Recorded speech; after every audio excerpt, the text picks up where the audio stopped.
Hello friends, welcome back to my channel Karthik Telugu news. Friends, ఇవాళ ఏపీలో పొగాకు రైతులకు గుడ్ న్యూస్ చెప్తూ ఒక ఇంపార్టెంట్ అప్డేట్ న్యూస్ అయితే రావడం జరిగింది. దీని గురించి మరిన్ని విషయాలు ఈ వీడియోలో తెలుసుకుందాం. రాష్ట్రంలోని పొగాకు రైతులకు కూటమి ప్రభుత్వం అదిరిపోయే శుభవార్త వినిపించింది.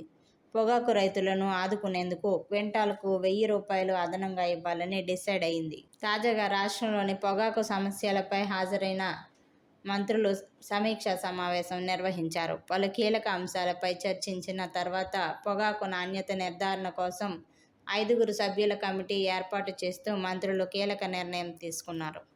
అలాగే ప్రతి క్వింటాల్కు ప్రభుత్వం నుంచి 1000 రూపాయలు ఇవ్వాలని నిర్ణయించారు.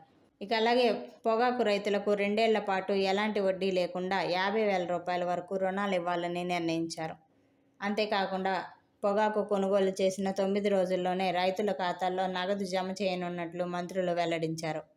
వైసీపీ హయాంలో పొగాకు రైతులకు చేసేదేమీ లేదని, చంద్రబాబు పాలనలోనే రైతులకు మేలు జరుగుతుందని మంత్రి అచ్చెన్నాయుడు వెల్లడించారు. అలాగే రాబోయే సంవత్సరం పొగాకు సాగు 80 మిలియన్ కిలోలకు కట్టడి చేయాలని నిర్ణయం తీసుకున్నట్లు వెల్లడించారు.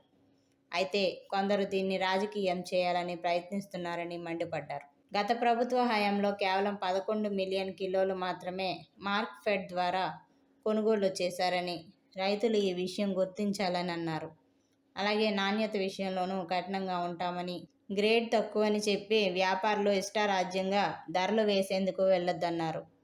సో ఫ్రెండ్స్, ఇది అప్డేట్ న్యూస్. మరిన్ని అప్డేట్స్ కోసం ఛానల్ సబ్స్క్రైబ్ చేసుకోండి ఫ్రెండ్స్. అలాగే పక్కన ఉన్న బెల్ ఐకాన్ క్లిక్ చేసి వీలైతే ఛానల్కి లైక్ అయితే చేయండి. Thank you friends. Thanks for watching this video.